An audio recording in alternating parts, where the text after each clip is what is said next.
Hello everyone, আমি mehndi artist অনামিকা। তোমরা সবাই কেমন আছো? আশা করছি সবাই ভালো আছো।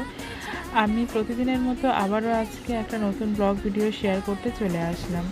আমার আজকে লোকেশন ছিল চাম্পাহাটি, রায়পুরে। আমার স্কুলের একটা ফ্রেন্ড সুপ্রীতি, ওরই আজকের আমার মেহেন্দির বুকিং ছিল। তো আমি তার ট্রেন ধরে চাম্পাহাটিতে চলে আসলাম।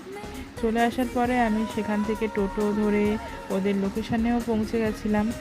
পৌঁছে গিয়ে ওকে জিজ্ঞাসা করে নিচ্ছিলাম যে ওর কোনো পছন্দের কোনো ডিজাইন আছে কি না। তো ওর মুখ থেকেই শুনে নাও তোমরা। বলছি, তোর কি কোনো পছন্দের মানে ডিজাইন আছে নাকি আমার পছন্দের? তোর পছন্দেই করবি। আচ্ছা, ঠিক আছে। তারপর আমি আমার মেহেন্দিগুলো বের করে আমি কাজ করতে শুরু করে দিয়েছিলাম। তো ডিজাইনটা কেমন হয়েছে তোমরা সবাই কমেন্ট করে জানাবে। আমি মাঝখানে আর কোনো ক্লিপ নিইনি, কারণ আমি আজকে একা কাজে গেছিলাম সেই কারণে। তারপর আমি সারাদিন রোজা করেছিলাম, তো একটু ইফতার করে নিয়ে বাকি কাজটাও কমপ্লিট করে নিয়েছিলাম। তো তোমাদের সাথে সেই কাজটার ভিডিওটাও শেয়ার করে দিলাম। তোমরা যদি ফেসবুক থেকে দেখে থাকো লাইক কমেন্ট শেয়ার করবে, ইউটিউব থেকে দেখে থাকলে একটা সাবস্ক্রাইব করে দেবে। এমন সুন্দর মেহেন্দি যদি আমার কাছ থেকে পড়তে চাও তো তোমাদের স্পেশাল ডেতে আমাকে কন্ট্যাক্ট করতে পারো। তারপর ওর থেকে রিভিউটা শুনে নাও। আমার কাছে তোর মেহেন্দি পরে কেমন লাগলো?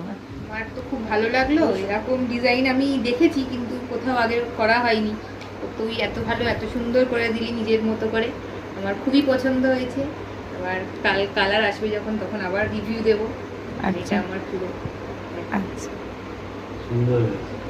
তো ভালো লেগেছে তো? খুব ভালো লেগেছে। আমি সবাইকে বলবো তোর সাথে কন্ট্যাক্ট করার জন্য যদি এরকম আচ্ছা, মেহেন্দি করতে চায়। আচ্ছা, থ্যাংক ইউ। তো ও এত সুন্দরভাবে রিভিউ দেবে আমি ভাবতে পারিনি। তো তারপরে কাজ কমপ্লিট করে আমি বাড়ি ফিরছিলাম। আজকে এই পর্যন্ত ভিডিওটা।